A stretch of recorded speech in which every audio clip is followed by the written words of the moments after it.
E estamos aqui, Valfrido Vardi e eu, com mais uma edição de Reconversa, com uma figura muito especial. A gente se conhece há muito tempo, já fizemos até seminário juntos.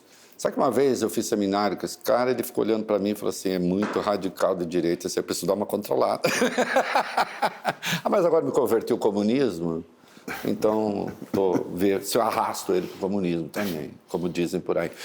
Estou falando de Ronaldo Caiado, governador de Goiás, foi deputado por 20 anos, se a conta estiver errada você corrige, 20 anos, senador por 4 anos, agora governador de Goiás. Por mim, seria candidato a presidente da República. Se eu vou votar nele, é outra coisa, mas eu adoraria que ele fosse candidato a presidente da República. Uma direita com miolos, né? É um prazer tê-lo aqui. Nós queremos conversar sobre seu estado, claro, sobre política nacional, sobre agro, sobre tudo. Obrigado por ter aceitado o nosso convite. Bom, Reinaldo, muito obrigado, amigo, por poder aqui fazer esse bate-papo aqui, também buscando algumas coisas que nós já passamos no decorrer desses anos todos na política. Sim. E agora também num novo momento, um novo desafio, a hora que realmente o Brasil hoje passa a ter uma responsabilidade muito grande e também não perder cada vez mais o trem da história, da oportunidade, que está ficando cada vez mais distante para nós. E ao Valfrido, aqui tive a oportunidade de conversar com ele chegando aqui, me contando um pouco na área do direito aqui, sabe como é que é? Eu como médico, né? Aqui na mão de vocês aqui, eu vou ser duramente sabatinado, mas espero poder ser aprovado. Não, você já foi. E não é qualquer médico, eu estou até sentado com uma melhor postura. O Caiado, depois a gente vai falar disso ainda, mas o governador é médico, ortopedista, médico. Com fama internacional, né? Fazia até outro dia cirurgias de coluna, né? Já atendeu até adversários políticos que confiavam nele, vejam você. Governador, a primeira coisa que a gente faz aqui é pedir que a pessoa faça o seu Wikipedia pessoal. Faça uma síntese da sua vida. De onde veio, como é que os saltos que deu, uma síntese até chegar aqui, breve, porque depois nós vamos detalhar. De onde veio, o que come, para se manter elegante desse jeito? Bom, rapidamente dizendo, eu sou da cidade de Anápolis, do interior do estado de Goiás, uma cidade a 50 quilômetros de Goiânia, como anapolino, tá certo? Ali a gente é uma cidade que tem uma autoestima enorme. Então, foi uma cidade importante ali na criação da capital federal de Brasília, não é? E vem de uma família também, que é de uma família já de políticos desde a época do Império, depois na época de República. Então, lógico que eu nasci e criei ouvindo de meus pais, meus avós, meus tios e todo mundo essa discussão política, tá certo? E esse compromisso com o Estado de Goiás sempre foi muito forte com a nossa família. É o compromisso de poder sempre estar ali no debate do Estado, também no cenário nacional, mas com a visão daquilo que a gente busca, o desenvolvimento. É lógico que minha família toda é de advogados, eu resolvi caminhar para o lado da medicina, eu e meu irmão. E aí nós fomos, eu me especializei na área de cirurgia da coluna vertebral, mas saí de casa, saí cedo naquela época de Goiás, saí com 14 anos, fui para Belo Horizonte, fazer vestibular para estudar lá no Colégio Estadual, Colégio Central de Belo Horizonte, né, que era uma referência, foi feita ali pelo Oscar Niemeyer, e aí lá se fazia vestibular para entrar no científico. Então passei lá, e de lá eu fui para o Rio de Janeiro, tá certo, para poder fazer vestibular, e fiz vestibular de medicina, passei no Rio de Janeiro, e lá eu vivi 14 anos. Você fez o que? A Federal do Rio? A Medicina e Cirurgia, da Federal de Medicina e Cirurgia do Rio de Janeiro. E de lá eu vivi 14 anos. Fiz minha especialidade também com um professor que foi muito importante na minha vida, Nova Monteiro. E lá eu passei a me dedicar a tempo integral e fazendo a ortopedia geral. E depois de um certo tempo, você pergunta assim, por que de alguns momentos na sua vida assim que tem aqueles saltos assim que você coloca? Um dia interessante, eu estava fazendo a revisão ali, a visita de enfermaria, num domingo pela manhã, e de repente tinha um paciente ao lado de um paciente meu, eu também o cumprimentei, como é que você está passando? Era um jovem mineiro, tá certo, com uma fratura de coluna cervical, e que estava, naquela época, a gente usava um aparelho chamado Crucial, um aparelho que fazia uma perfuração no crânio e botava a pessoa sob tração para tentar reduzir a fratura da coluna vertebral. Aí eu disse, como é que você está passando? Ele olhou para mim, um jovem, devia ter mais ou menos 17, 18 anos de idade, disse para mim assim, a única coisa que o senhor tem para me dizer é isso? Não, eu estou aqui no domingo, você não é meu paciente, mas eu estou aqui, preso aqui com a minha cabeça aqui, com esse cravo na minha cabeça aqui, pendurado aqui esses dias todos e sem conseguir mexer meus braços nem minhas pernas. Aí eu disse, não, mas nós vamos melhorar isso aí, nós vamos ver o que a gente evolui. Ele falou, mas o senhor não tem mais nada para me dizer que o senhor vai me operar alguma coisa? Engraçado, aquilo me impactou tanto. Eu vi aquele jovem que havia sofrido uma queda na onda do mar. Aquilo que a gente chama de caixote, né? Pega Sim. a onda, bate cabeça na areia, faz a fratura de coluna. Ali, naquele momento, eu falei, você sabe que fazer quadril, fazer joelho, fazer tal coisa, eu vou dedicar à cirurgia de coluna. Momento em que eu tive a oportunidade, terminando a minha residência, meu professor, aí eu consegui fazer uma outra prova e consegui ir para a França, no serviço do professor Raymond Roy Camille, que aí eu tive a oportunidade de me dedicar à parte de cirurgia mesmo, de intervencionista mesmo, direto, cidadão acidentado, a gente entrava operando. Não é que você recupera a medula, mas você dá uma outra prognóstico, uma outra capacidade de estabilizar a fratura e o cidadão começa a poder, pelo menos, ser facilmente manipulado de um lado para outro, tomar melhora seu banho, a qualidade tudo, de vida. E volta a ter dignidade no leito e até para poder recuperar daquilo que realmente a fisioterapia pode fazer por ele. Enfim, então aí foi uma das grandes guinadas que eu tive, o porquê da minha especialização. E depois, é lógico, como médico, como cirurgião, continuei atuando a minha vida toda. Quando chegou em 1986, tá certo? Veio aquele movimento da Constituinte. Não é? E aí, realmente, é algo que eu via, tá certo? Meus colegas que vinham ali de outros países, também lá na França, que moravam na Tchecoslováquia naquela época, não é? E aquele medo deles até de conversar conosco, num regime muito rígido naquela época. Então, eu cheguei e voltei quando eles quiseram, então, naquele momento, fazer uma estatização das terras brasileiras.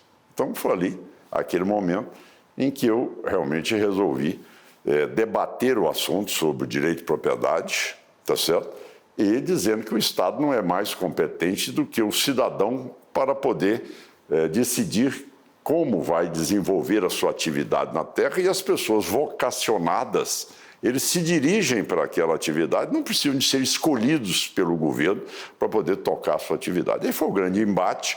Aquele momento vivia um momento áureo ali da socialização no sentido do Estado ter mais poderes, e foi um grande enfrentamento que nós fizemos quando eu criei, à época, junto com meus colegas ali, nós criamos a UDR, a União Democrática Ruralista, que fomos debater o assunto mundialmente. Fui fazer uma revisão bibliográfica dos países todos que fizeram reforma agrária e mostrando que reforma agrária ela pode ser feita.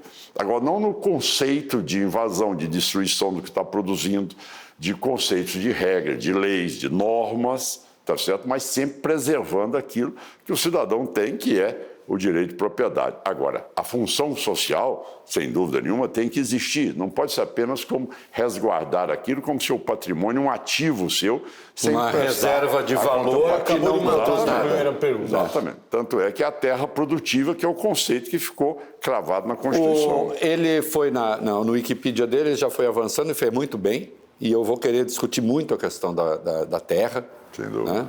Que eu quero chegar, inclusive, ao plano safra de agora, que o senhor elogiou o valor, eu também elogiei. Eu quero lembrar o que era a produção quando começou o DR, o que é a produção hoje. E que é hoje. Né? Que é um negócio espetacular. Mas a sua condição de médico, isso que o senhor acaba de contar do rapaz, disse, é isso que você tem para me dizer? Você não vai me oferecer nenhuma esperança? Exato. Porque se quer isso do médico também, né? Eu que sou fascinado por médico, sou completamente hipocondríaco, eu vou ao médico, eu já dou uma melhorada, só de ir. Só ele falar assim, você não vai morrer amanhã, eu já falo... Dá até um pouco de vergonha quando você melhora na frente do médico. É isso, eu falo, não estou tão ruim assim. Aí, no outro dia, eu falo com ele, melhorou? Eu falo, eu fui aí, já melhorei um pouco, né? Sem nem tomar remédio. Então, você espera do médico a esperança. E eu vou pegar um evento seu, relativamente recente, E se houver qualquer suspeita sua de que eventualmente eu quero contrapô-lo a Bolsonaro em algumas coisas, eu realmente quero. Não desconfie disso, porque é verdade. Nós temos uma conversa franca, o senhor sabe disso. Sem dúvida, Reinaldo. Eu vi o senhor enfrentar, e eu aplaudi, e eu elogiei, uma gente que não queria saber de distanciamento social, não queria saber de vacina, e o senhor foi para o enfrentamento. Eu concordo ou não com o senhor é um homem corajoso. O senhor foi para o enfrentamento e disse, eu sou médico. Totalmente. Na linha assim, me respeite. Totalmente. Porque eu sou médico, e é um médico que está falando. Eu sou governador, mas eu sou médico. O que é? Totalmente. Foi exatamente isso que E eu quero saber, assim, o senhor fez algum cálculo de risco ali? Porque é um povo muito organizado e para queimar as pessoas é de uma rapidez impressionante, especialmente aqueles que eles consideram ser do campo ideológico deles. Então, assim, eles me queimam nem tanto, porque eles sabem que eu não sou deles mesmo, não, enfim. Reinaldo, eu acho que se eu puder aconselhar alguns jovens que vão entrar na política, eu diria a eles, preservem a sua independência moral e intelectual. Isso foi algo que eu aprendi com meu velho avô, com meus pais, e que é algo que eu nunca abri mão. Temos momentos de convergência, temos momentos de divergência respeitosos, mas também com aquilo que são as convicções. Ora, eu sou um médico, eu era o único médico governador do Estado. Sim. Governador do Estado. No momento em que nós não sabíamos o que ia acontecer, nós ligava para meus colegas na Europa e dizia, e daí, qual é o protocolo, o que nós vamos fazer, como é que vai se fazer tudo isso? E nós não sabíamos, nós não tínhamos, nós ali estávamos perdidos diante do que fazer, qual é a medicação, como contemporizar algo para a não progressão de um vírus que ninguém consegue controlar. Isso é histórico, ou seja, desde que existe, que mundo é mundo, só tem uma maneira inicial antes que você tenha a vacina, que é o isolamento. A época que o cidadão, por exemplo, tem a crise da poliomielite, da gripe espanhola, as pessoas que se refugiam, iam para suas fazendas, afastavam para que não houvesse a disseminação, até que você tenha um protocolo para as pessoas poderem ter um convívio e voltar ao dia a dia. Ora, no momento em que instalou-se o vírus no Brasil, tá certo? Eu imediatamente fui o primeiro governador a baixar o decreto de isolamento. Isso foi numa sexta-feira, quando foi no domingo pela manhã, eu estava no palácio, aí estou vendo aquele barulho do lado de fora, aquele barulho enorme e tal, e coisa ali, e carro de som, aquele negócio todo. O que é isso? Não, estão realmente ali dizendo que não vão cumprir o decreto, que realmente não aceitam e que vão continuar com a mesma mobilização. Realmente, desci do palácio pessoalmente, fui até lá no meio deles e disse, olha, peraí, as coisas têm que ter limite, tá certo? Tudo bem, você tem que entender que eu estou tratando de um assunto que é de salvar vidas. Aqui eu estou falando como médico, não é questão de ser governador. Como governador, eu baixei o decreto e tem que ser cumprido. E como médico, eu também não vou admitir aglomeração de pessoas para não disseminar amanhã, não ter leitos suficientes para poder atender as pessoas e as pessoas aí desesperadas na porta de um hospital. Precisava de estruturar o Estado para poder acolher pessoas que viriam. Precisava de tempo. Não perca o fio, que parêntese, essa era a grande questão, ganhar tempo para poder criar infraestrutura para Sem dúvida, ganhar tempo. Porque já se sabia que era fatal ter leitos de UTI, desativar centros de cirurgia e você poder colocar as pessoas acometidas nos casos mais graves. Tá certo? Isso era fundamental para mim. Então foi aquele momento em que eu disse, olha, aqui eu não admito, prendi o carro de som imediatamente, mandei que dispersassem todos eles e realmente mantive e cumpri aquele isolamento ali dentro, que lógico, contestações de A, de B, de C, eu disse, olha, é a minha formação, eu tenho a responsabilidade como médico de salvar vidas, eu não vou admitir de maneira nenhuma que o cidadão venha aqui, tá certo, em querer me explicar como é que se trata uma virose. Pelo amor de Deus, né? Aí eu falei, ó, nem tanto. Então, tudo bem, você tem suas convicções, mas não vai ficar aglutinado aqui, todo mundo vai embora para casa e o carro está preso, o carro de som está isolado. Então, essa é uma postura que eu tenho. Por que eu disse isso? Porque nós precisamos de ter muita certeza no que nós estamos fazendo, de acordo com o conhecimento científico de cada uma das ações nossas.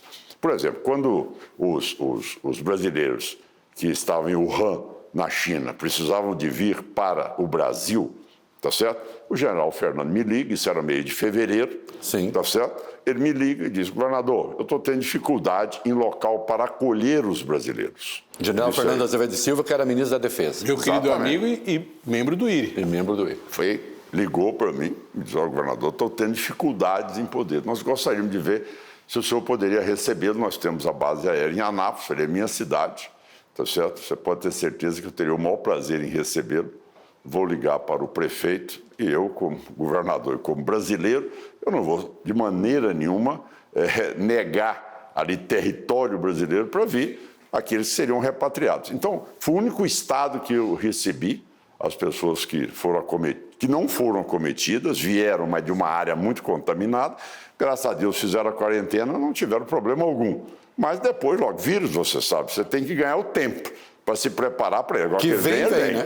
Certo, é isso. E depois que tem a vacina, tudo bem, a gente toma as vacinas todas, a gente está bem coberto. Governador, aí onde o senhor está sentado, sentou o ex-governador João Dória. E eu disse a ele que no enfrentamento à pandemia, todo mundo que tinha cargo público perdeu em termos de apreciação popular. O Bolsonaro, pela postura que teve de negar o vírus e a ciência, no sentido de tratar com isolamento e vacina, e ele perdeu também no sentido de isolar e de propor um duro isolamento social e ser um fervoroso defensor da vacina. Mas eu me equivoquei. O senhor não perdeu em termos de apreciação popular. Como é que isso aconteceu no seu estado? O senhor, um político de direita, ligado, de certa forma, ao Bolsonaro e apoiador do Bolsonaro na sua tentativa de reeleição. O senhor defende o isolamento, defende a vacina, e não, ou seja, fica, de certa forma, contrário ao grupo de pessoas que votou na direita. Como é que o senhor conseguiu essa façanha eleitoral? De ser reeleito no primeiro turno? Eu diria a você que... Não tinha Eleito. Ele foi eleito em primeiro turno. Eleito no primeiro turno, foi reeleito. O Carlos Lacerda dizia uma coisa muito interessante. Você sabe, eu convivi com o Carlos Lacerda, porque meu professor era ortopedista dele. Ele era muito disciplinado, então volta e meia ele estava lá no consultório, algumas vezes foi até operado pelo professor Noel Monteiro.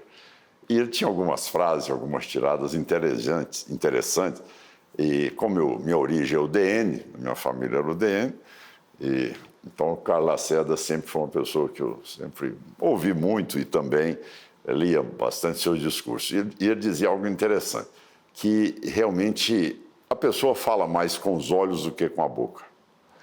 E que o cidadão, quando você está falando ou discursando, ele sente se você está falando com convicção aquilo, ou por oportunismo, ou com outros interesses. Então eu acredito muito nisso. Eu acho que quando você está vestido de conhecimento e, ao mesmo tempo, com a sua consciência tranquila, que você está defendendo, e que a pessoa sabe que você está defendendo a vida dela, que você está cuidando dela, aquela mensagem, ela atinge o cidadão. Então, com toda essa oposição, eu nunca tive um minuto de dúvida na minha vida. Nunca claudiquei um minuto, sempre sabendo que ali seria o caminho, que nós superaríamos aquilo. Então, eu acredito quando a pessoa faz sem segundas intenções. A intenção minha ali era não ter amanhã um quadro, olha, o número de óbitos por desmando ou por omissão do governo. Imagina bem, eu como médico, governador do estado, no meu governo, eu enfrentar uma situação como essa. Então, eu enxergo que a população ela consegue interpretar, ela tem sensibilidade. O governador, o senhor sabe que dessa sua fala sobra uma sugestão de que o governador Dória não estava tendo essa sinceridade que o senhor fala e que ele estava tendo uma outra intenção que não apenas proteger a população. Ou não foi isso que o senhor quis dizer, ou o senhor quis dizer? Eu, pelo contrário, eu posso dizer a você, eu sou, como você é direto, eu também sou, eu acho que houve uma estafa, eu acho que houve uma sobrecarga diante de todos os dias, às vezes, entrevistas prolongadas sobre aquele assunto. Eu acho que você tem que medir a dose, tá certo? Nem tanto e nem tão pouco, mas você não pode ser todo dia convocando ali coletivas sucessivas para que você venha demonstrar uma situação. Eu acho que ali, este excesso, talvez, de poder se colocar naquele momento, ali, tá certo? Trouxe uma perspectiva muito mais de um cenário eleitoral para as eleições próximas. Porque o senhor não censura as escolhas que ele fez em relação à vacina, essas coisas, não? O senhor acha que... Não, de maneira alguma. Eu acho que todos nós temos que reconhecer Agora, o que foi feito aqui pelos laboratórios aqui, pela área de pesquisa aqui de São Paulo, que foi um negócio maravilhoso. Eu li alguns dias que o senhor não nega que possa ser candidato em 2026. Ainda bem, tomara que não negue. Porque o senhor vai estar com todas as condições de ser.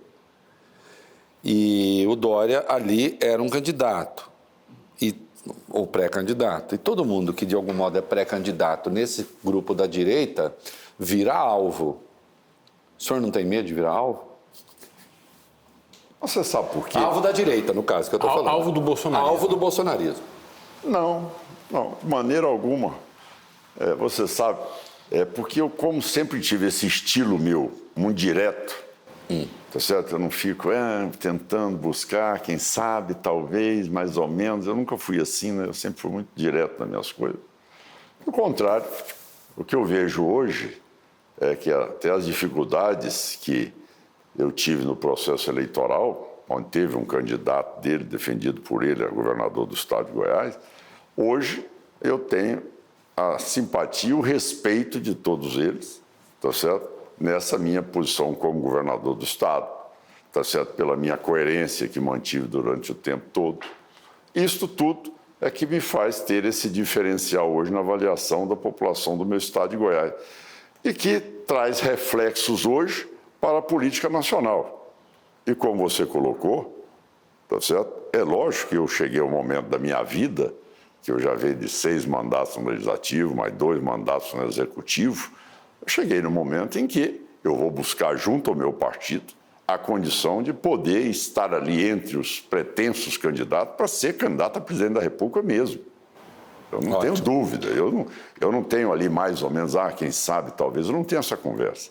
Agora, isso aí não é só a intenção do Ronaldo Caiado, isso é a construção de um processo político, de um processo partidário, dentro de articulações que você não pode passar, como se diz, o carro adiante dos bois.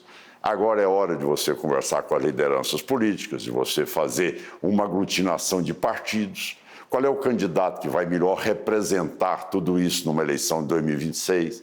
Qual é a experiência que ele tem, não na teoria, não na tese do achismo, mas o que ele já fez que pode comprovar que, diante de situações como essas...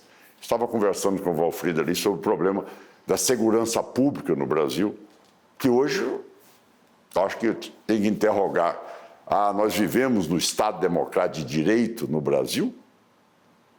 Não é que é o Estado Democrático de Direito se eu tenho o Estado constituído e o Estado das facções. Qual é o tamanho dele hoje no Brasil? Ele é maior ou ele é menor? Ele é mais poderoso ou menos poderoso?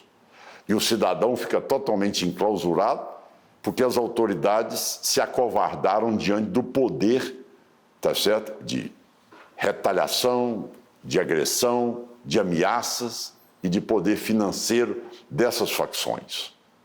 Então, onde está a coragem política para se enfrentar essa realidade? Eu não conheço nenhum país onde se tem uma democracia plena que você diga, não, aqui é o território do PCC, aqui é o território do Comando Vermelho, aqui é o território da tal facção. Eu não conheço isso. Já morei na França, já percorri muitos países democráticos ali, mas nunca vi essa flexibilização, essa concessão, esse acovardamento diante de algo que está tomando conta da América Latina. Eu estive agora, em setembro, fui convidado pelo Macri Você é para debater sobre narcotráfico ocupando o executivo dos países da América Latina. Ex-presidentes e vice-presidentes de todos os países, do México ao Chile, estavam presentes lá em Buenos Aires e mostrando que hoje a ascendência deles já é total na definição das eleições ou no comando como candidatos. Então isso, Reinaldo, é uma matéria que não pode ser, não estou vendo, não vi, não sei o quê, cidadão foi lá, roubou, é igual era no meu estado. Cheguei, 34 caminhonetes diesel era por dia que se roubava dentro da capital, a zona do entorno de Brasília ali era a facção A, que tomava conta, era a facção B, só pode entrar se pagar pedágio, só pode entrar se tiver autorização aqui da facção, certo? Em 2 minutos, Goiás é o estado mais seguro do Brasil, é o menor seguro de carro, o cidadão vive na fazenda, vive na cidade, vive no bairro dele, vive em tudo quanto é lugar, leva a criança para passear na praça, leva o outro para poder pegar o ponto de ônibus. Acabou a brincadeira. Acabou a brincadeira. Goiás é um estado 100% seguro. Mas o senhor pode contestar e dizer que não é isso, mas os números do Anuário da Segurança Pública, por exemplo, os mortos por 100 mil habitantes, mortes violentas de Goiás, é 3 vezes a de São Paulo. Bom, mas o problema... Eu estou perguntando, não, veja, eu estou perguntando assim, é o mais seguro? A minha polícia foi feita para cuidar da população. Sim. Eu não tenho polícia para se acovardar diante de facínoras, não. A minha polícia está lá. Eu pergunto a você, você entra em Paraisópolis à noite? Já entrei, mas consegui sair, mas de qualquer modo, eu não estou dizendo que é fácil de entrar. Agora, eu quero que você me diga um lugar em Goiás que você não entra em qualquer hora da noite e transita tranquilamente com seu relógio, tá certo? Anda de carro, vida aberta, na rua, transita com total tranquilidade. Agora, se o bandido resolve enfrentar a minha polícia, aí é diferente. Não, mas essas mortes que eu estou dizendo não é morte da polícia, é morte da população mesmo. São mortes violentas por 100 mil habitantes. Você vê hoje, a Bahia hoje chegou em patamares... Sim, Bahia é enorme. Onde você perde o comando da segurança e as facções se enfrentam. É o dobro de Goiás. Qual é que é a matéria hoje que está na mídia internacional? É a facção do México, da Colômbia, da Venezuela, disputando com o PCC o Comando Vermelho o domínio da Amazônia. Sim. Está na mídia internacional hoje. Tomaram a Amazônia. A Amazônia já não é mais de produtor rural, já não é mais de brasileiro, ela é das facções e do narcotráfico. E essa realidade ela vai ser enfrentada como? Eu fui médico no Rio de Janeiro. Eu ia no Morro do Borel, no Morro da Rocinha, atender paciente. Aquela época minha, era do jogo do bicho, não sei o quê e tal. Mas não tinha essa violência. Eu entrava com a ambulância lá, pegava as pessoas e voltava. Hoje em dia, como é que você vai para circular na região? O senhor foi contra...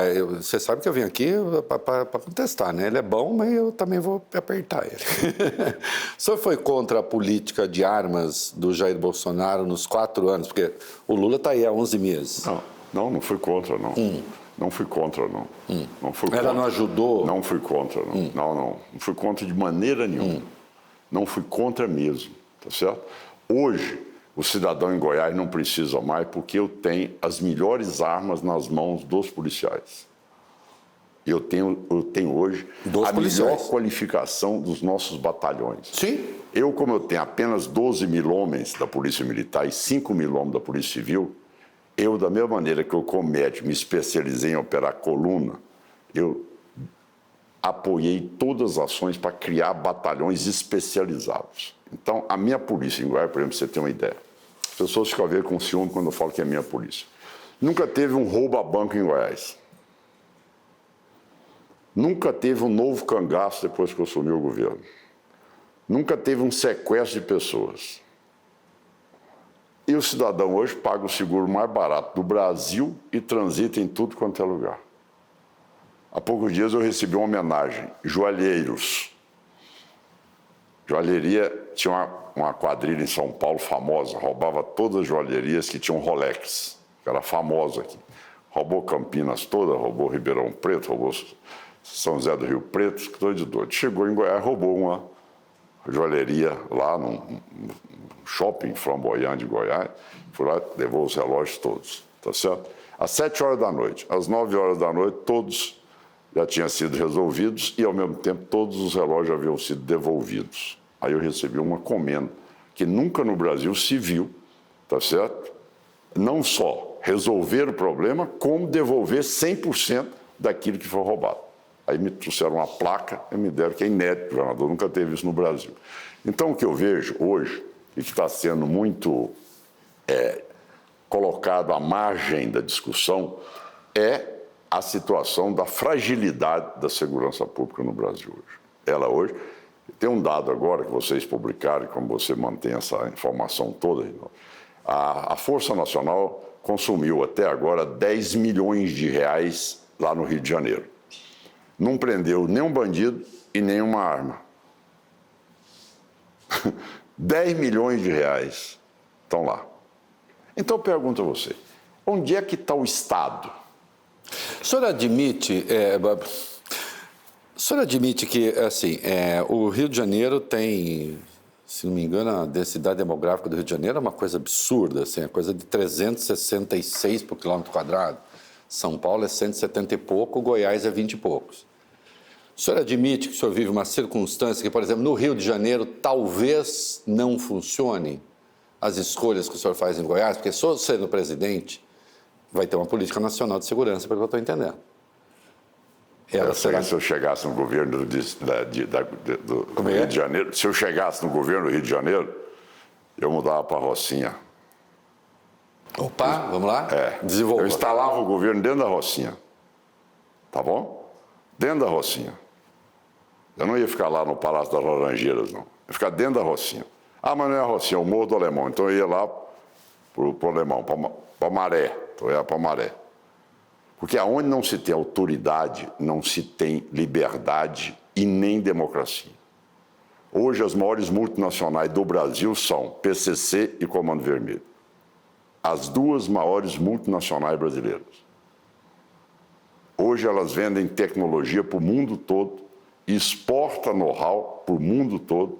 São essas duas hoje. Estão em vários países da Europa, inclusive. Lógico. Estão em vários países da Europa hoje, levando produto e as facções da América Central já estão migrando para cá para serem associadas dela. Tamanho o nível de tecnologia que elas têm hoje. Então, ao brincarmos com isso, nós vamos estar destruindo nossos jovens, Reinaldo. Eu até pedi ao Valfrido que, quando ele fizesse o próximo debate, eu gostaria que ele me disse que fez um debate aqui sobre segurança pública. Por exemplo, quando eu cheguei ao governo, mataram 2 professores em Goiás, no entorno de Brasília, porque o professor denunciou os traficantes que haviam mandado os jovens comercializarem droga dentro do colégio. Um em Valparaíso, o outro em Águas Lindas. Pra você ter uma ideia. A que ponto chegou o cerceamento do direito das pessoas dentro ali do colégio. Eles mandavam em tudo no colégio. Então, isso tudo você imagina bem, como médico agora, quantas crianças jovens drogadas hoje que nós temos, e que são crianças que elas não têm a menor perspectiva amanhã de superar este problema e de se reintegrarem na sociedade.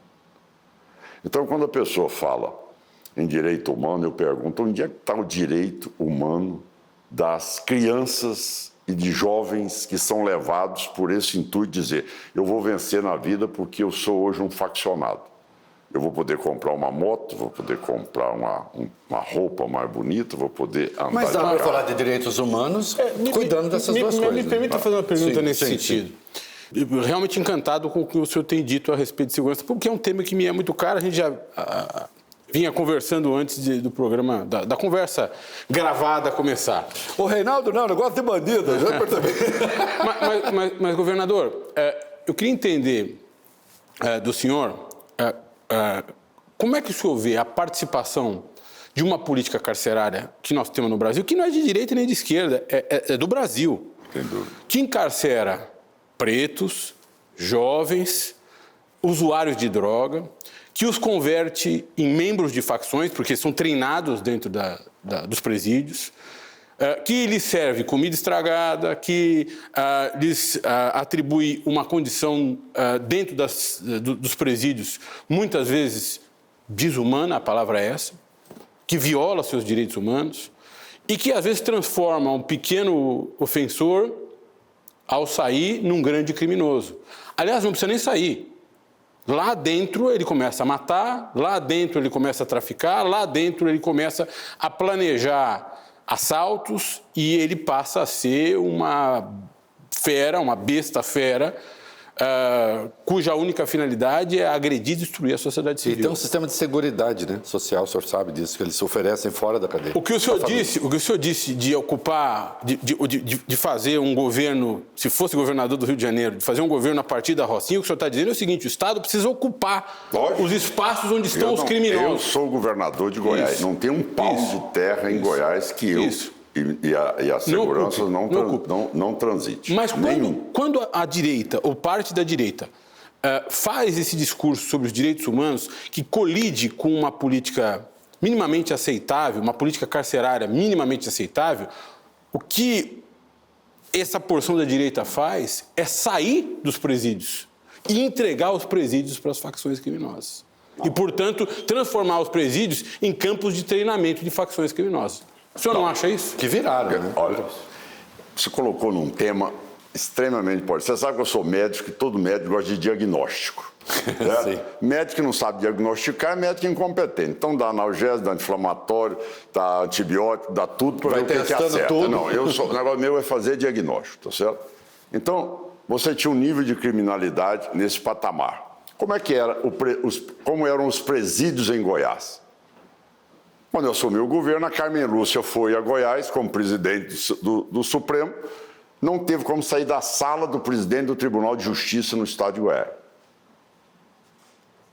Não teve como sair da sala. Não tinha segurança para transitar em Goiás, muito menos para chegar no presídio. Eu lembro dessa história. Veja bem, isso estampado por toda a rede. Aí, o Jornal Nacional, a Globo, a Record, a Bandeirante, todos fizeram, tá certo, um documentário sobre os presídios de Goiás. Impressionante, eu até vou lhe mandar depois. Fizeram por drone, filmagem, de todo tipo. Então, assim, lá no presídio de Goiás, eles construíram um motel dentro do presídio e cobravam R$150, tá certo? Para usar como quarto de motel. E o chefe da facção usava a mulher do outro, porque o outro tinha uma dívida com ele. O cidadão lá, mas está filmado, todo mundo falando no telefone, cheirando cocaína, fazendo churrasco, tudo isso filmado, por mim. A ausência de Estado no E Brasil. mandando matar as pessoas lá fora. As pessoas que iam para a visita, mandando matar. Olha, faça isso, faça aquilo, faça aquilo. Recebi o governo. Quebrado, falido, devendo salário, tá certo? Com toda a dificuldade. Resolvi, aos poucos, investir 111 milhões de reais em penitenciárias. Construí 2 penitenciárias novas, reformando penitenciárias. E aí vem o seu caso. Meu caso que você citou hoje.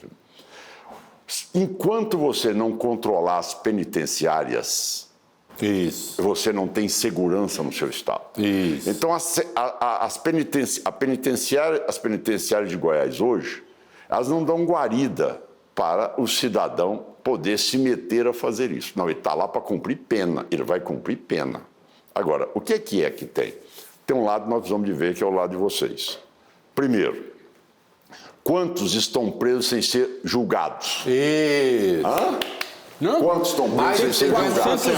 400 mil, Mais de 50%. Hoje, quando você presos. tem os faccionados Sim. com total liberdade, ele ameaça os outros e não deixa com que eles se integrem para poder ser ressocializados. Isso. Trabalhar, poder estar lá fazendo serviço de marcenaria, ou se não de confecção, ou se não na área do que ele desejar ali dentro, que tem todas as estruturas montadas para ele, porque o faccionado não admite trabalhar.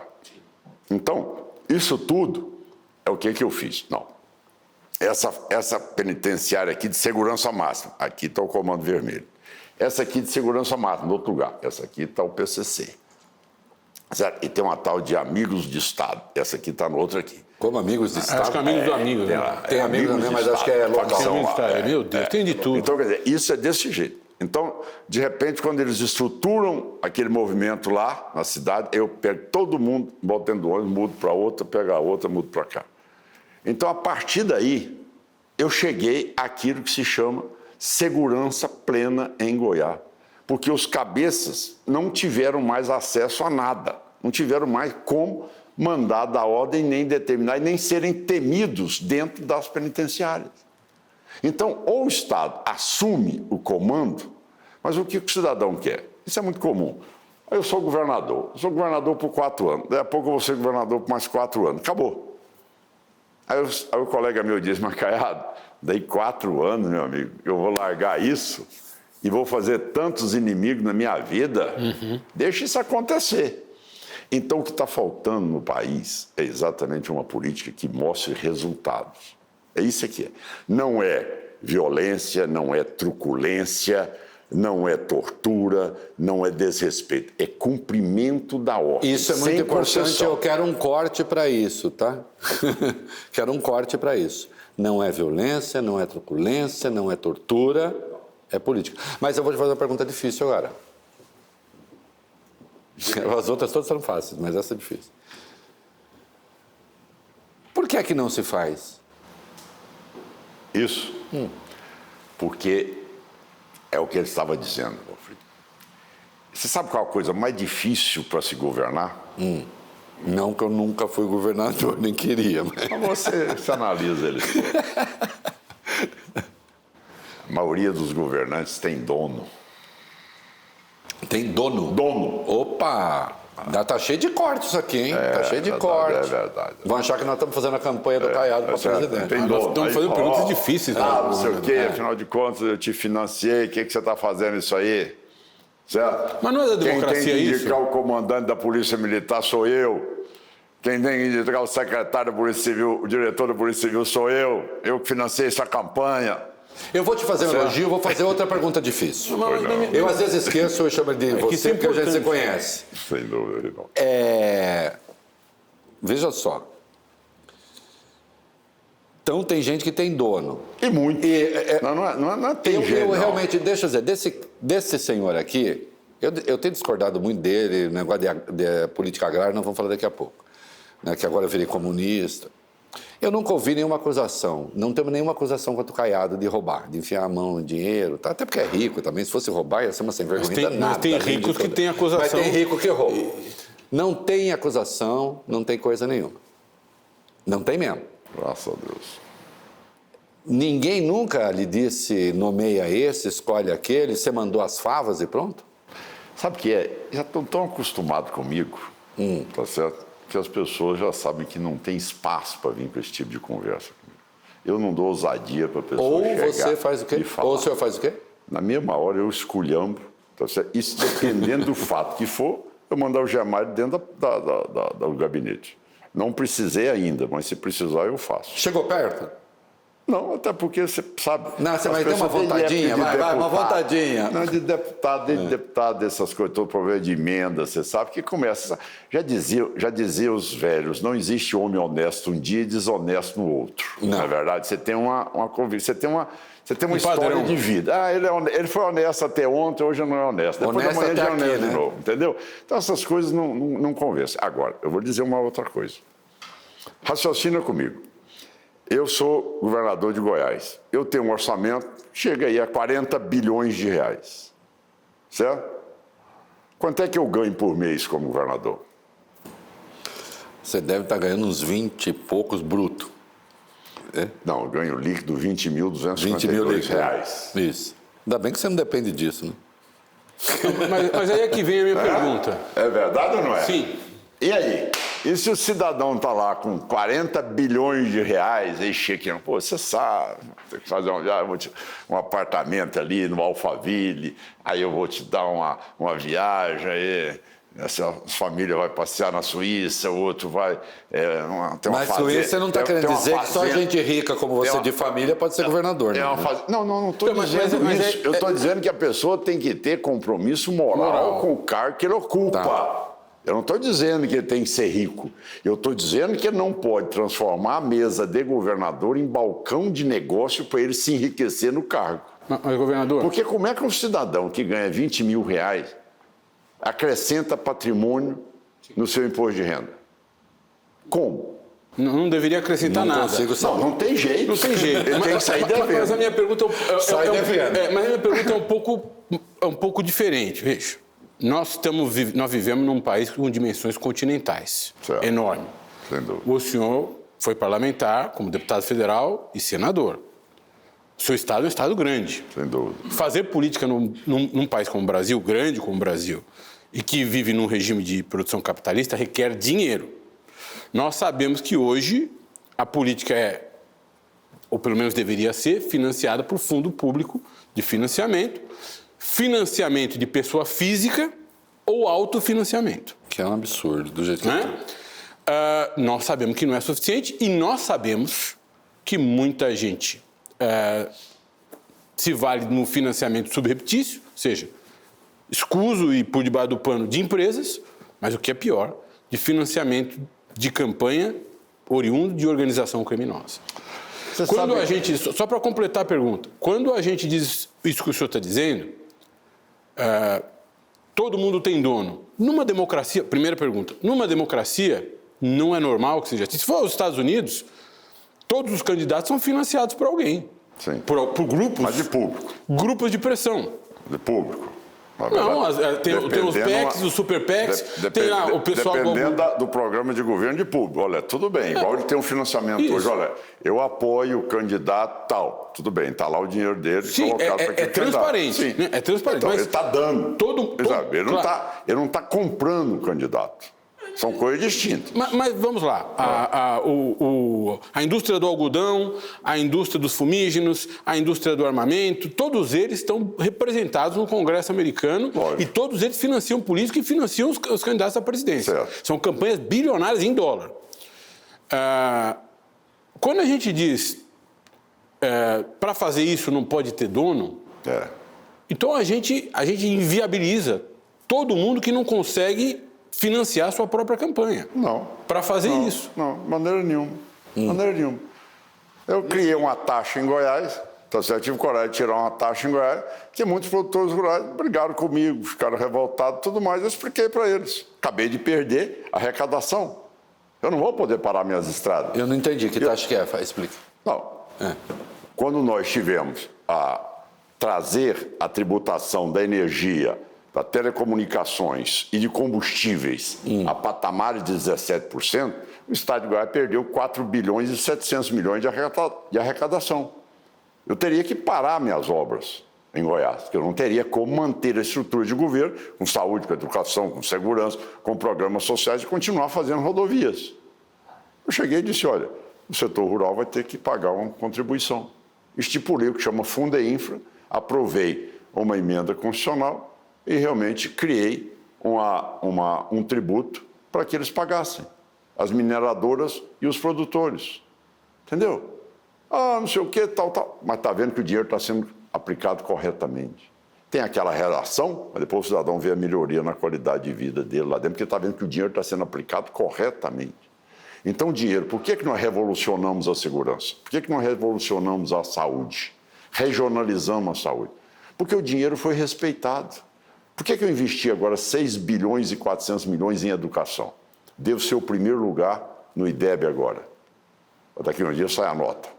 Por que nós somos o primeiro lugar em segurança pública? Por que nós temos a maior regionalização de saúde hoje no Centro-Oeste, interiorizando a saúde e investir mais de 16 bilhões na saúde?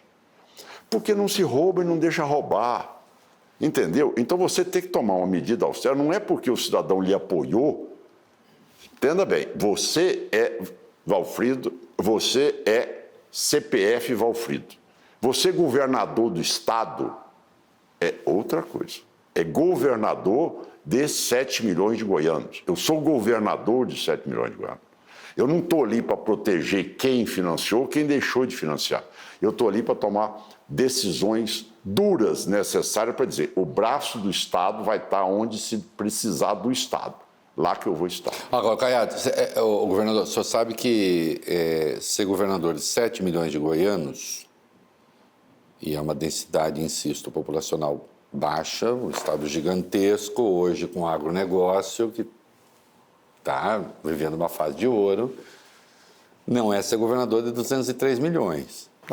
Não é ir para o Rio de Janeiro com uma densidade populacional, insisto, de 366 por quilômetro quadrado. Você está falando aí nessa tese aí, eu vou lhe dizer. Eu passei, você sabe que eu viajo pouco, eu trabalho demais, eu não saio de Goiás, eu sou apaixonado pelo trabalho. A sua mulher deve reclamar como a minha, né? Não gosta de viajar. É verdade, é verdade. Não tanto quanto a minha, que me mandou embora. Quando você fala assim nessas cidades assim, grandes assim e tal, coisa que Goiás tem 7 milhões, então isso é muito fácil. É engraçado, né? Não, que é um baita estado. E ainda vocês perderam não, ainda tem Tocantins, que era de vocês. Você chega nos Estados Unidos, né? População muito maior do que a nossa, e você vê tudo arrumado, as coisas caminhando, as coisas desenvolvendo, as coisas tendo pesquisa. No Wyoming é ainda mais baixa desse. Você tendo ali pessoas. Agora mesmo eu passei 15 dias na China. Né? Foi. Atrasou até a nossa entrevista. Eu passei 10 dias. Há 10 anos atrás eu fui com a Kátia. A Kátia promoveu uma reunião na China. Senadora Kátia Abreu. Já entrevistada aqui. Nós fomos para lá. Brilhante entrevistada. E lá nós fomos para Xangai. Agora eu voltei 10 anos depois. O que é aquilo? É outro lugar. É outro lugar. É outro mundo, não tem mais. Eu cheguei, há 10 anos atrás, eu cheguei em Pequim, todo mundo de máscara, com filtro, aquela fumaça preta em cima, ninguém ali dava conta nem de respirar direito. Cheguei agora, 10 anos depois, tudo arrumado, tudo florido, tudo arrumadinho, céu brilhando, bonito, as coisas todas no lugar, tá certo? Cheguei em Xangai, outro mundo, tá certo?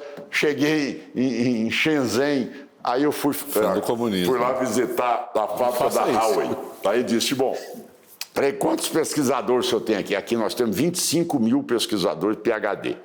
Aí fui lá na BID, aqui como é que é e tal, não, aqui sobre o senhor tem essa parede aqui, são as 1000 patentes mais importantes da BID, nós temos 70 mil pesquisadores e nós já temos 40 mil patentes registradas aqui. Aí eu fui para a Xinte. Não, aqui nós temos aqui a estrutura, agora nós compramos a Ferretti também, temos os maiores motores para os maiores navios do mundo, não sei o quê e tal. Então você vê um povo, tá certo, que trabalha. Aí eu fui para a Universidade de Pequim, Tsinghua. Cheguei lá, aí fui recebido pelo professor. E aí é um fato interessante.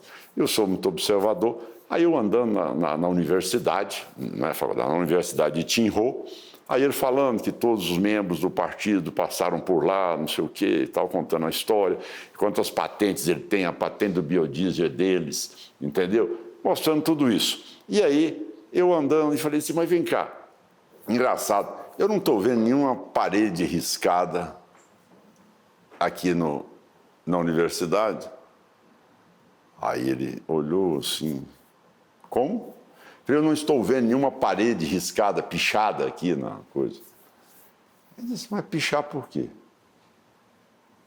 Para que pichar?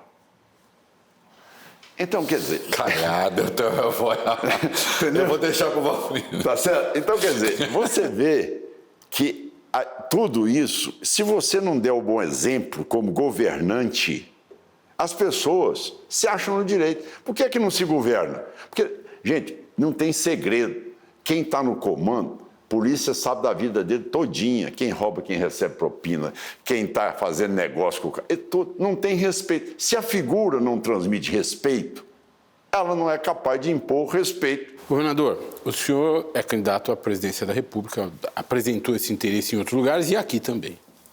E, às vezes, as pessoas ficam confusas sob o ponto de vista das preferências ideológicas. Eu, como não sou jornalista, eu fui me preparar para essa entrevista. A despeito de ser o admirador e de acompanhar a sua carreira, fui estudar, olhei o seu Instagram, olhei as matérias que a imprensa vem escrevendo sobre o senhor ao longo dos anos. E eu percebi uma profunda preocupação, não só com segurança pública, mas com educação, com inovação, com a coordenação da economia no seu estado, que são todos esses temas caros para setores ideológicos, para grupos ideológicos à esquerda.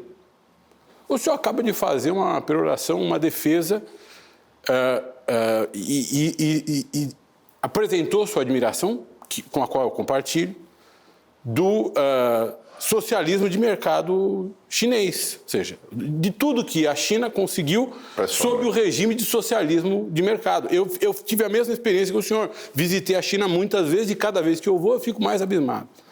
Como é que a população olha para o seu discurso, para a sua atuação e consegue diferenciar o senhor, por exemplo, do presidente Lula, que defende as mesmas coisas? Não, por favor. Estou errado? Não, é isso. Por favor. Vamos dizer que cada um tem o seu estilo. Cada um tem o seu estilo. O que eu estou defendendo aqui em Goiás o que eu estou defendendo no Brasil é pesquisa. Onde estão os nossos talentos? Onde é que está essa política? Agora mesmo, eu quero lhe convidar em Goiás, no mês de abril, nós vamos ter ali um congresso internacional sobre inteligência artificial. Eu vou, quero ir. Eu tenho, tá certo, hoje em Goiás, tá certo, o professor lá hoje, que é o melhor centro de inteligência artificial da América Latina, reconhecida pelos americanos. Chama Anderson, professor Anderson. É uma cabeça fora de série e que está fazendo algo assim, que está revolucionando. Trabalha onde? Rapidinho. Na Universidade Federal de Goiás e também com parceria com o governo.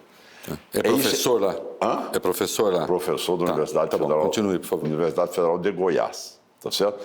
É uma cabeça privilegiada. Avançou muito. Eu tenho, tá certo, um trabalho feito junto a todas as minhas crianças hoje, com laboratório de física, química, biologia, hora triplicada de horário de matemática e português, tá certo?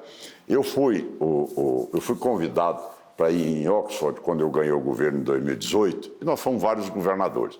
E ali fomos ouvir palestras de outros ministros de educação de vários países. E lá, pelas tantas, teve o ministro da Coreia do Sul. E ele chegou e falou, olha, é muito difícil falar para vocês no Brasil, porque vocês até que gastam muito, mas os brasileiros estão aí no PISA, vocês são sempre o último ou penúltimo lugar na prova de matemática e de português. Sendo que nós, lá na Coreia do Sul, nós já estamos falando em algoritmo para nossas crianças. Então, quer dizer, veja bem o conceito nosso. Então, quando eu cheguei ao governo, média, primeiro lugar no IDEB, uma criança no primeiro lugar do IDEB, você sabe quanto é que é a nota dela? Do colégio dele? 4,87. Você, quando estudava, você chegasse com um boletim com 4,87 na sua casa, você tinha direito a fim de semana, você tinha direito a alguma coisa? Quer dizer, menos de 7,5 era ruim. Era admitido na era sua ruim. casa. Não. Ir para o colégio tirar 4,87. Então você vê hoje que nós resgatamos a escola pública, tá certo? Eu me formei em universidade pública, da melhor medicina que tinha.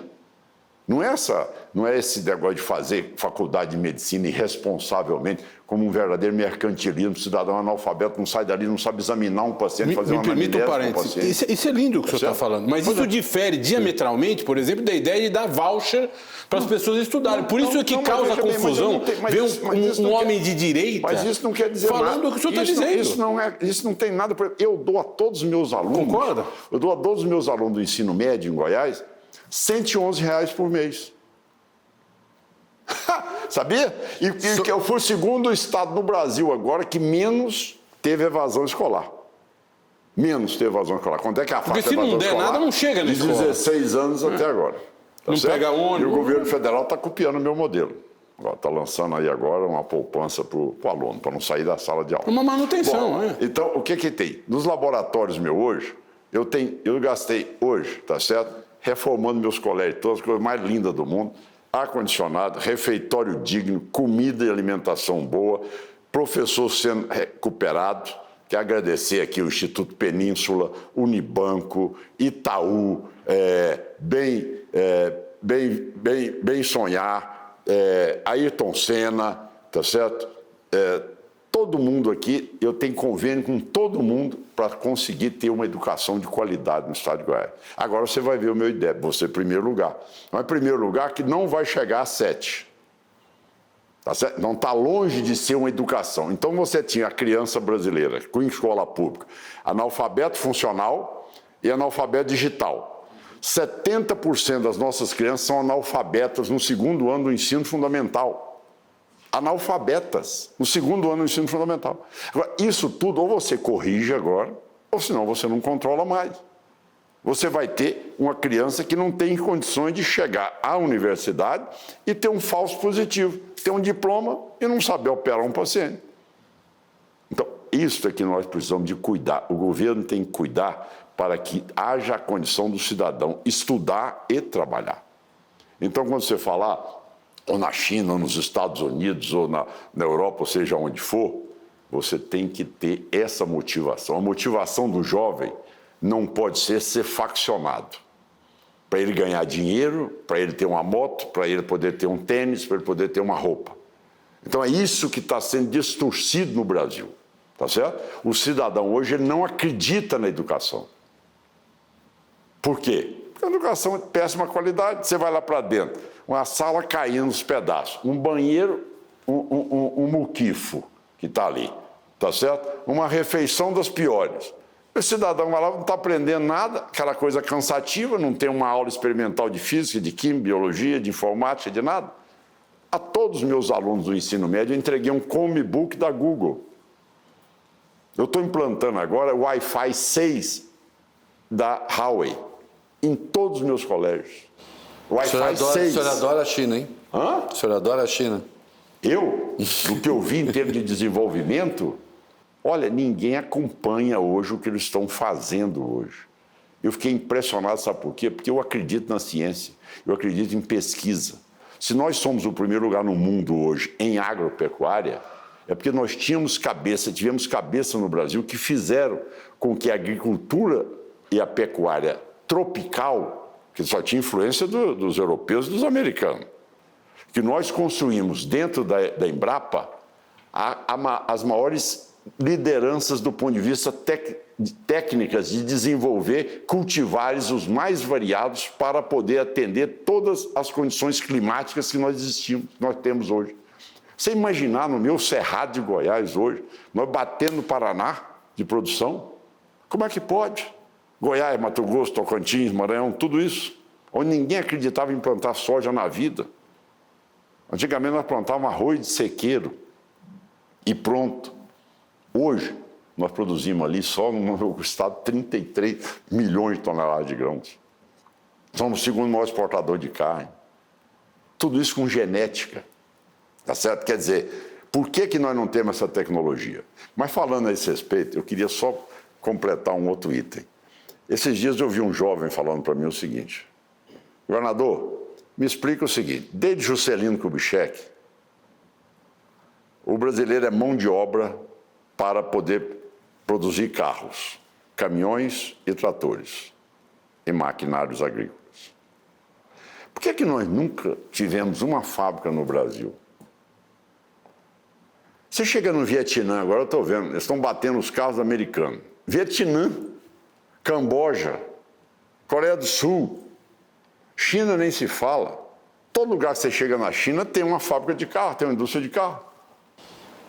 O senhor tem noção de que nada disso que o senhor está dizendo tem a ver com a direita internacional? Não é questão de... Veja bem... Eu quero saber o seguinte, mas é que a minha pergunta tem uma questão objetiva. Eu quero saber com que força política o senhor pretende levar esse discurso adiante, porque isso, por exemplo, não tem nada a ver com bolsonarismo, não tem nada a ver com liberalismo brasileira. Eu estou junto, mas isso que você está dizendo... O senhor pode odiar o que eu vou falar, mas isso que o senhor está dizendo tem mais a ver com o Lula do que com o Bolsonaro. Me permita uma... Mas é uma questão teórica. Você vê o Lula agora destruindo a reforma trabalhista do Michel Temer. Não aconteceu nada. O Caiado, seja franco, não aconteceu nada. Ficou tudo igual. Como é que você vê lá, o cidadão agora não pode trabalhar sábado, domingo, tem que ir no sindicato. Já caiu, já desistiram. Governador, não está falando nada. Sem observar aspectos práticos, porque a questão não é como você executa um plano. Mas quando você... A reforma tributária, eu quero marcar um dia aqui para debater reforma tributária. Eu agora, quinta-feira, eu sou convidado aqui em São Paulo, o pessoal do Journal, né? Vamos fazer um debate, vamos fazer um debate. Eu me candidatei. Eu vi, o senhor vai estar lá. Eu vou estar lá debatendo. Essa reforma tributária está dizendo que o Brasil é grande demais e ele pega um IVA do Amapá até o Rio Grande do Sul e fala 30% de IVA. onde é que está a cabeça de um cara desse que é teórico, nunca na vida governou um estado? Como é que ele quer comparar um cara do Amapá, do cidadão em São Paulo, para o outro que está no Piauí e o outro que está em Goiás? Eu entendo o que o senhor está dizendo e o senhor tem razão. Mas o que o Reinaldo está dizendo e o que eu tentei dizer na minha pergunta é uma outra coisa. É evidente que há profundas diferenças entre o senhor e o Lula na maneira como vocês fazem as coisas. Pode haver. Mas a maneira como vocês veem o mundo, depois de tudo, e eu estou encantado em ouvi-lo, quero deixar claro, depois de tudo que o senhor disse, parece um pouco a conversa que um dia eu tive com o general Santos Cruz e no final eu disse para ele, o senhor é de esquerda. Ele, eu não sou, ficou bravo. Mas aquele era um discurso de esquerda. Não, mas não, o que eu quero, a pergunta que o Reinaldo está fazendo e que eu quero arrematar é a seguinte, como é que o que o senhor acha que o senhor pensa que é de direita? Total liberdade de pesquisa, ciência, liberdade de mercado, direito de propriedade, tudo isso é conceito liberal. Ora, eu agora mesmo estava fazendo. Pessoal, mas tudo enquadrado pelo Estado. O direito de propriedade é reconhecido pelo Estado. Direito de propriedade não é enquadrado pelo Estado. O que eu não tolero é você querer engessar uma economia brasileira para levantar um tal de um IVA num Brasil continental desse nosso. Eu não entendo uma coisa dessa. Mas esse IVA foi o IVA possível com o Congresso que está aí. Como? Foi o IVA possível com o Congresso que está aí. Pois é. Porque esse governo, o governo não tem. Nem é uma defesa do governo, é uma questão objetiva. É porque se o senhor for presidente, também será esse Congresso. E que ele não é fácil. Aí eu vou lhe dizer uma coisa só. Ele não é fácil, não. Eu fui deputado muito tempo, você sabe. Se você hoje tem uma situação hoje de falta de poder dos ministros, tá certo?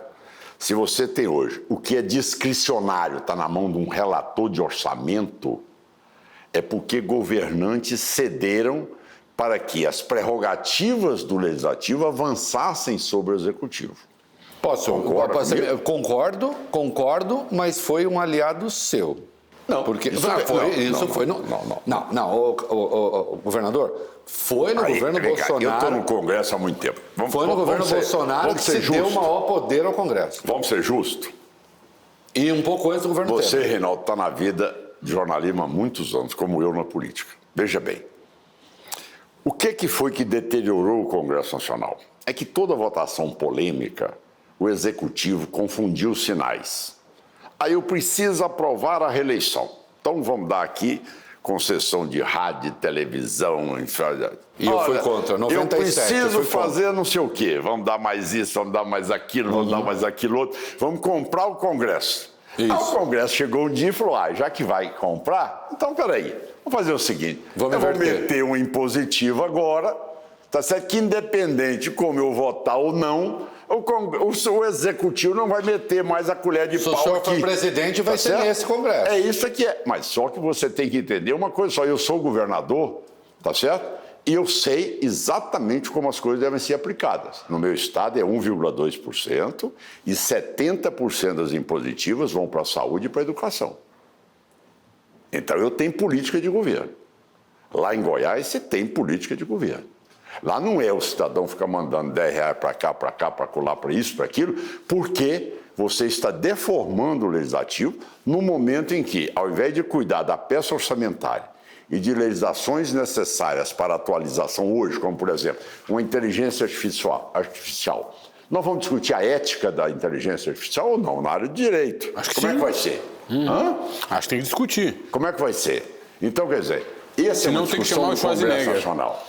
O que é, por exemplo, o desenvolvimento tecnológico do Brasil? Isso tem que ser decidido ali dentro. O que é o fake news? Isso é decidido lá dentro. Essas matérias são matérias próprias do Legislativo. Agora, o que você não pode é, de maneira nenhuma, querer governar. Por quê? Porque o deputado estadual, o deputado federal e o senador não apresentaram plano de governo para o país. Quem apresentou foi o candidato executivo. O plano de governo é do governador, do prefeito e do presidente da República. E o ministro de um presidente não pode estar tutelado para ter autorização de um relator do Congresso Nacional. Isso é uma inversão completa. Então não é presidencialismo. Então vamos mudar. Eu concordo plenamente com o senhor. Então, Nós estamos juntos nisso. Como faz para governar? Faz muito tempo que a gente concorda em muitas coisas. sem dúvida. Eu quero saber o seguinte. Ele já sabe onde eu vou. Você acha que a direita, o senhor acha que a direita, porque a sua postulação, como eu acho que a sua postulação, e acho que o Valfrido concorda, pelo menos em parte, como a sua postulação, eu acho, tem mais a ver com o governo Lula do que com o governo Bolsonaro, você pode rir à vontade, mas tem. Eu estou falando do ponto de vista da economia estrutural, das escolhas. Só do ponto de vista ideológico, não só do ponto de vista de execução. Isso tudo que o senhor falou de China, não sei o quê, ok, tá certo. Eu estou impressionado com isso. É isso mesmo. É isso mesmo. Agora, vem cá, você acha que a direita... Eu adoraria, já disse, aliás, eu comecei dizendo isso, se a minha memória não falha, adoraria que você fosse candidato à direita. Para ter um bom debate. Lógico, vai ser um bom debate. Você acha que a direita entende o que você está falando? Essa direita que está aí. Direita não estou falando direita liberal. Ele é direita com o povo e com o cérebro. A direita, não eu estou falando de direita que está aí. Aquela direita que foi para a rua encher seu saco com a devida vênia, porque o senhor defendia distanciamento social e vacina. E continua, você vê que... Eu sei, não, sim, pelo amor de Deus. Se um dia eu for operar minha coluna, eu vou chamar o senhor. Eu nunca me posicionei como Quanto tempo faz que não opera a coluna? Parede pessoa... rápido, não opera a coluna desde quando? Hã? Qual a última operação de coluna foi em que ano? A última? Operação de coluna foi em que ano? Ele está tentando avaliar se o senhor vai operar a coluna dele ou não. Eu sou governador, tem mais de 10 anos. 10 anos. Mas então, eu estou querendo saber se essa direita que não reconhece que a cloroquina serve para matar protozoário, como diria o nosso amigo da Bahia, o Otto Alencar, será que entende esse seu discurso? Olha, você sabe que eu acho que as pessoas vão refletir um pouco mais sobre esse momento do Brasil, tá certo? E principalmente a elite brasileira vai ter que ter mais responsabilidade, com segurança, com talentos, com inteligência, com a educação, mas não de discurso. Não de discurso, mas de responsabilidade. Tá certo? De responsabilidade. Porque se eu virei 100% também o apoio na educação, e hoje eu tenho apoio, modéstia à parte, de todos os alunos e de professores, porque veio o que nós estamos fazendo, é porque as pessoas estão sentindo bem atendidas e estão sentindo com perspectiva de vencer na vida.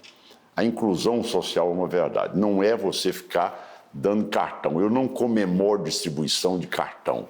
Eu comemoro a emancipação da pessoa. Está ali. Montei uma máquina de audaces de corte laser para as pessoas. Cortam 30 mil peças por dia. Eu vou lá, a pessoa vai lá, costura, entrega, tem uma confecçãozinha, vende, está ganhando dinheiro. A outra está montando uma confeitaria, a outra está montando um cabeleireiro. Enfim, isso tudo, para você ter uma ideia, tá certo? Goiás foi o primeiro estado do Centro-Oeste em número de empregos ofertados. Nós temos o maior percentual de goianos empregados com carteira. De 7 milhões, nós temos 3.789.000 goianos hoje. Nós temos uma renda média que pela primeira vez ultrapassou a média nacional. Agora, o que me preocupa e que eu quero debater aqui futuramente com vocês? Reforma tributária.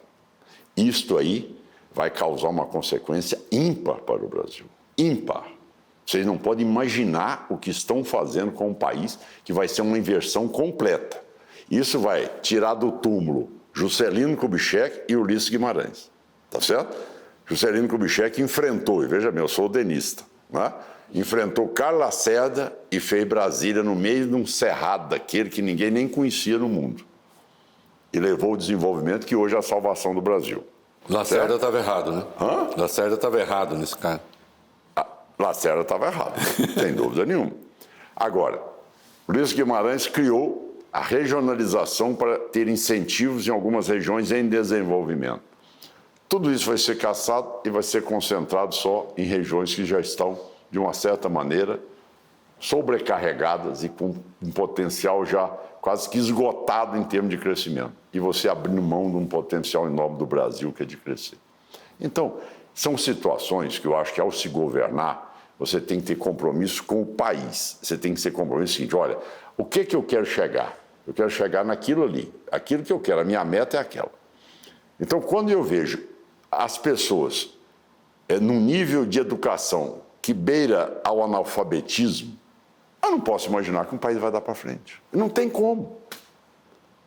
A política social, esse negócio de cashback, gente, pelo amor de Deus, não tem lógica uma coisa dela no Brasil de hoje. Não tem cabimento uma coisa dela. Você vê, os Estados Unidos, cada estado lá tem um IVA, ele que define. O imposto sobre pessoa jurídica, ele que define cada estado. Imposto sobre pessoa física, ele que define. Se nós não copiamos o modelo americano, por que nós temos que ter um IVA que é uma Françazinha que é pouco maior do que o Goiás?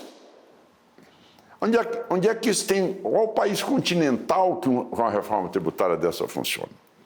Então, uma coisa que eu gosto, é lógico, do debate. Ninguém se coloca como dono da verdade. Eu acho que o debate é uma coisa que eu convivi muito. Agora, além do debate, tem que ter estudo, né? Não pode ser um achismo. O senhor acha que essa reforma piora o que tem? Muito, e muito. Mas e muito, e muito. Por que não é uma pergunta mesmo, não é um desafio. Por que não é um consenso isso? Por quê? Por que isso não é um consenso e, ao contrário, o consenso dos especialistas, e às vezes eles erram muito também, é que é um avanço ainda que esteja longe de seu ideal? Não, o senhor deu um risinho como se houvesse... Até porque isso aí é aquela teoria. Aí eu vou voltar na minha medicina, meu velho professor Nova Monteiro. Olha, dizer a vocês uma coisa, meus alunos. Operar no papel é uma maravilha. O paciente não sangra, não infecta, não vai para a UTI, não tem complicação, não tem intercorrência e sai bonito do pós-operatório. Então isso é exatamente teórico. O teórico nunca... O senhor não foi ouvido, o senhor não foi ouvido nessa reforma? Quem? O senhor? Eu debati ela enormemente. Agora, mesmo pessoas que vão ser prejudicadas têm aquela tese, olha, não vamos nos opor. É aí, Reinaldo, que é a coisa boa do debate. Por exemplo, você tem uma posição que eu respeito, você tem um respeito recíproco, nós temos um respeito recíproco. Sabe por quê? Porque eu tenho convicção do que eu defendo, você tem convicção das coisas. Não é que nós sejamos melhor um do outro, mas nós temos ideias, nós estudamos. Porque eu não posso tolerar uma reforma sem um estudo, sem simulações. Olha, eu contratei cabeças especiais, entendidas da prática de gestão de Estado. Montei o Instituto Mauro Borges hoje de Goiás, é um dos institutos, modéstia à parte, com o maior número de simulações sobre a reforma tributária. Então, hoje, há 102 municípios mais produtivos do meu estado são os que mais vão perder. Por quê, governador? Explica rapidamente. Quer ver? Olha aqui, a minha cidade de Anápolis, tá certo? É o maior centro hoje no país da produção de farmoquímicos, em Anápolis, tá certo? Ele importa da Índia, certo? Tá. E produz em Anápolis, tá bom? E remete para o resto do país. A remessa é de lá ou não? Nem sei. Você tem 7 milhões de goianos, você não vai consumir isso. Sim. Né? Então você tem as maiores estruturas, as fábricas mais modernas estão lá em Anápolis. Eu conheci. Bom, você traz da Índia, da China e fabrica no Brasil. Bom, agora... Na sua terra. Lá na minha cidade, tá certo? Lá na minha cidade. Remédio para câncer, Claro, né? tudo bem. O maior distrito industrial nessa área de farmoquímicos que temos. Bom, agora com o investimento da Brain Farm, nós vamos bater São Paulo. Agora que a EMS era maior e nós vamos ganhar deles agora, entendeu? Então o que acontece? O cidadão vai dizer assim, vem cá, eu vou importar da China e vou produzir em Goiás, que está longe do litoral, e que, de repente, eu vou ter mais outra viagem para levar para o consumidor, que está lá em São Paulo, está lá no Paraná, está lá no Rio Grande do Sul, está em outros lugares. Por que isso? O cidadão é empresário. Ele não tem compromisso de ter prejuízo. Ele vai falar o quê? Por que eu estou produzindo isso aqui em Goiás? Agora, imagina bem o prejuízo para o meu estado de Goiás. Outra coisa, por que vai se criar, dentro de uma reforma tributária, uma situação onde você cria um fundo de compensação e um fundo de desenvolvimento regional para situações que são díspares? Ulisses Guimarães criou, tem um fundo do Centro-Oeste, tem um fundo do Nordeste, tem um fundo do Norte. Tudo bem, já está lá no orçamento. É X% do IPI, é X% do imposto de renda, está lá. Então, se você simplificar, essa lei, por exemplo, que foi aprovada no governo do Bolsonaro sobre liberdade, tá certo? Econômica. A lei da liberdade econômica. Essa lei, você precisa de ver o reflexo dela que está. Quantas normativas nós já dissolvemos? Quantos decretos já foram também retirados? Quantas portarias já foram retiradas? Você tem que facilitar a vida do cidadão. Você não pode fazer uma coisa dessa. Olha, agora, para você ter uma ideia, a que ponto chegou? Nós temos uma lei, a 8666. Aí você tem que fazer licitação. Aí começa, advogado sabe mais do que eu, aí começa o calvário do governante. Você pretende fazer alguma coisa, aí você gasta 20 anos para que aquilo venha a acontecer, se Deus der bom tempo. Essas são as obras no Brasil, não é verdade? Obras no Brasil. Aí, está lá em Goiás. Começaram um hospital em 2006. Eu estou entregando ele agora, no final do ano. Presta bem, um hospital. Em 2006 começou, vou entregar ele agora. Aí nós estamos utilizando uma outra lei, a 13.019. Ah, não, mas essa lei, ela é pouco aplicada. Você já pensou bem? Você contestar uma lei porque ela é pouco aplicada. Quer dizer, nós estamos levando toda a área de Barretos, da Fundação Pio XII, para montar um hospital com a planta de um hospital americano, que é o mais sofisticado em câncer infantil, e que em pouco tempo nós já estamos com 40% da obra feita, para ela começar a atender paciente no final do ano que vem, e o Tribunal de Contas, não, mas essa lei ela não dá liberdade, o cidadão vai construir a estrutura e vai exercer a medicina para atender. Eu falei, meu amigo, mas você vai fazer o hospital como o engenheiro quer ou como o médico que vai operar, que vai atender a pessoa, que tem know-how naquilo que faz? Que é uma planta de um hospital que é o mais famoso dos Estados Unidos para poder atender criança. Então é por isso que as pessoas desacreditam no governante. Uma obra custa 20 anos. Amanhã mesmo eu vou inaugurar uma rodovia que ninguém acreditava. As pessoas diziam, nós vamos asfaltar aí essa GO 180. No dia que asfaltar, como asfalto não Qual é, farinha. só para o povo saber, de onde para onde? Que rodovia que é?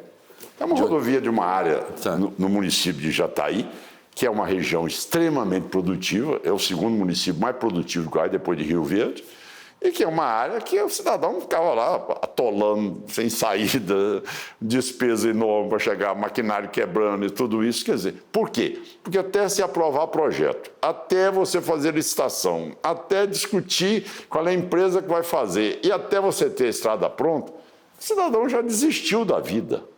Essa que é a realidade. Governador. Então, eu acho que a máquina nossa...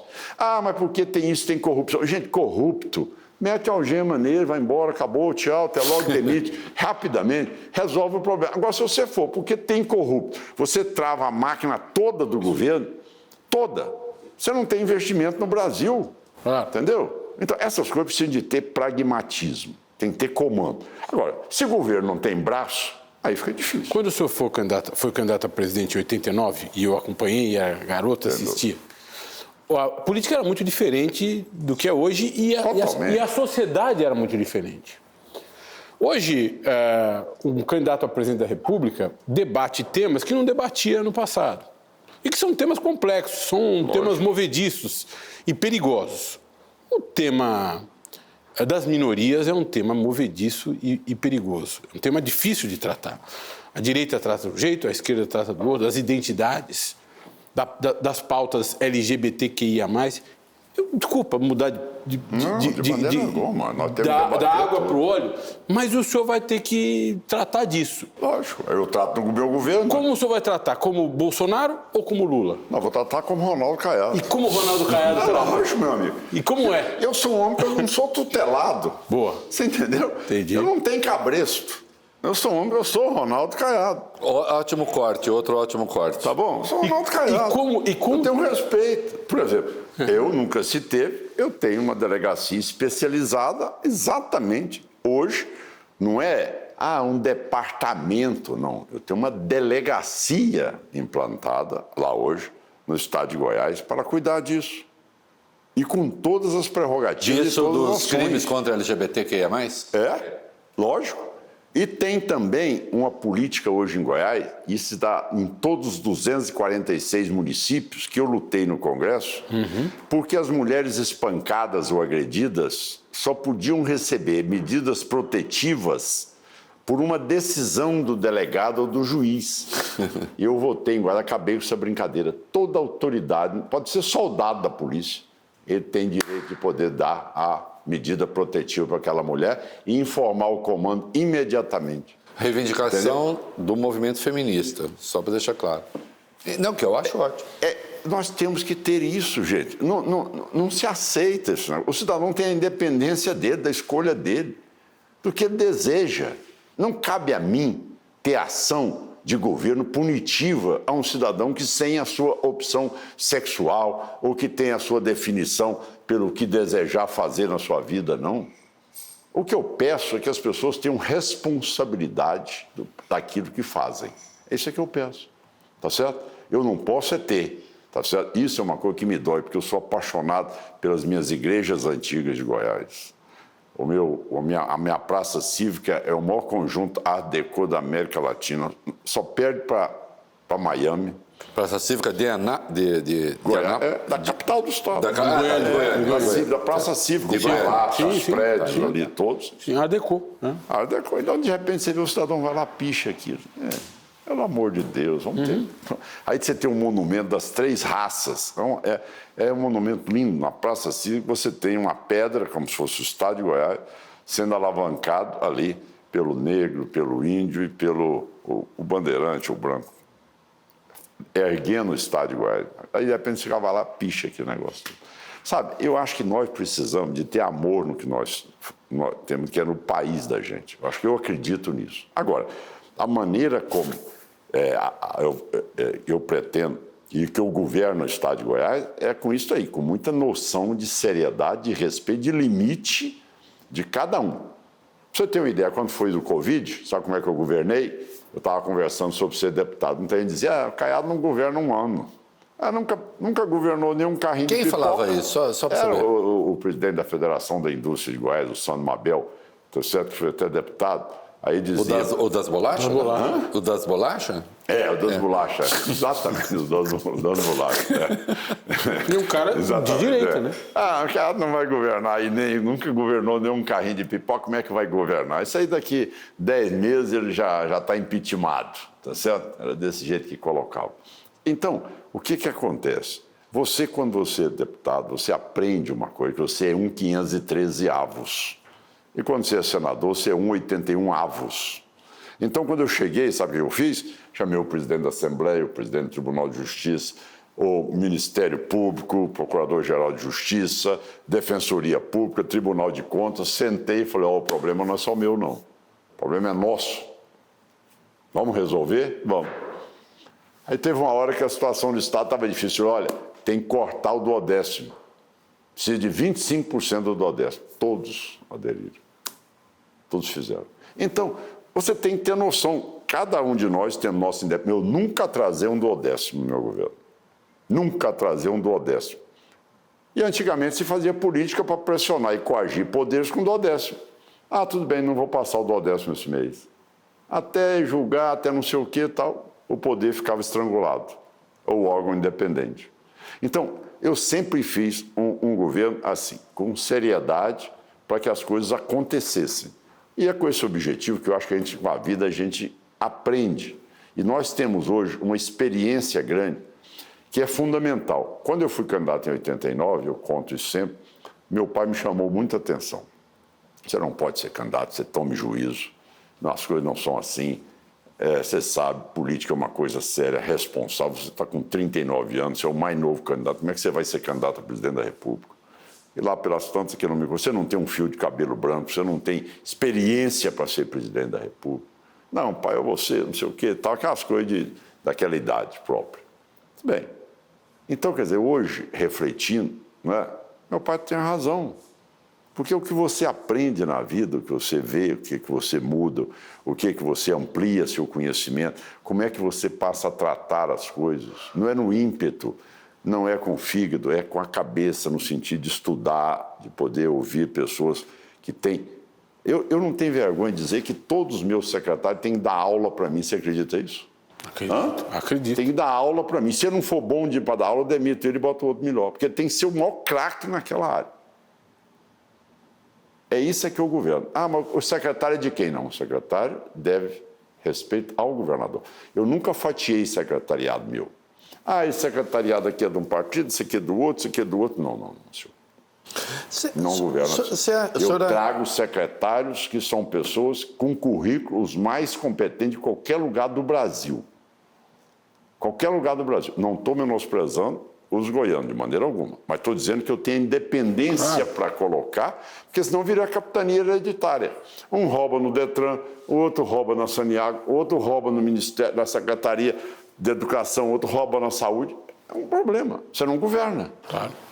Entendeu? Governador, o senhor e vi matérias, e o senhor não nega que o senhor pode ser candidato à presidência. Vamos ver se o partido, vamos ver se eu dou conta de articular. Sim, mas seu discurso está mais ou menos articulado e tal. É bom, é um bom discurso. O senhor acha que a direita, porque o senhor não vai ser um candidato de esquerda, de novo, eu sei que eu já fiz essa pergunta, eu vou variar. São variações em torno da mesma questão, porque quanto mais o senhor fala, mais eu não vejo a direita entendendo o que o senhor está falando, ou pelo menos condescendendo com o que o senhor está falando, por burrice dela, não sua. Porque o seu discurso está muito bom. Por burrice dela, não sua. O senhor está disposto a mudar, a ficar falando coisas... Não, as coisas minhas são... já dizia um amigo meu, gosto muito dele, ele disse o seguinte, olha, e você tem a mesma situação que a minha. Defeito velho não é defeito. Entendeu? Então, defeito velho já é característica. Claro. É o estilo. Defeito velho eu não vou mudar. As pessoas não vão... Não mudar em absorver coisas, ideias novas e tudo. Não é mudar. É mudar no estilo de comportamento. Certo? Então, isso já é... Se é desse jeito, é de defeito velho. Já estou... Aquilo é o estilo que eu sempre fui criado, a maneira que eu sou, e a maneira que, graças a Deus, deu certo. Porque eu nunca na vida tive ali nenhuma situação que eu ficasse constrangido, ficasse, como é que eu faço? Não, tudo bem, tem momentos delicados, mas você tem a consciência sua, você vai lá, decide, acabou. Se vai ter resposta positiva ou negativa, aí vem no Marco Maciel, né? Marco Maciel, popularidade... Sobe Faz isso. Agora, credibilidade é o que te leva ao final da reta, não é verdade? Então, acho que na vida da gente, a gente tem que preservar aquilo que é fundamental, a credibilidade. Mesmo em oposição, ou mesmo em qualquer circunstância, eu, a vida toda, sempre debati, mas sempre convivi muito bem com meus pares dentro do Senado, dentro do Congresso Nacional. É o que se ouve do senhor. Eu sempre. Agora, eu estava... Aonde, meu Deus, que foi um evento agora em Brasília? Na posse dos ministros do STJ, não é verdade? Eles estavam lá, uma roda enorme, tá certo? O Flávio Dino, eu, estava o pessoal todo, o Alexandre, o Gilmar Mendes, estava o Haddad, estava o ministro, não, Haddad não, estava o ministro da Educação, por exemplo, Camilo Santana. O Camilo, por exemplo, se você me perguntar a minha parte de educação, a pessoa que mais revolucionou a educação no Brasil do ensino fundamental foi o Ceará. Certo? E você sabe o que eu fiz?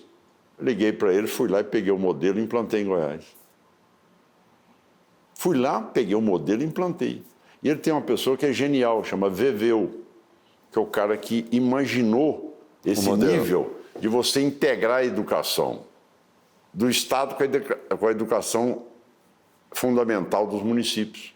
Então, aprovei uma medida dentro uma PEC, dentro da Assembleia Legislativa, para que eu pudesse destinar parcela daquilo do ICMS para as escolas que tivessem um desenvolvimento como a educação na idade certa, a alfabetização na idade certa. Então, este modelo é um modelo do Ceará. Responda se quiser. Fosse ainda senador, sim ou não a Flávio Dino, ministro do Supremo?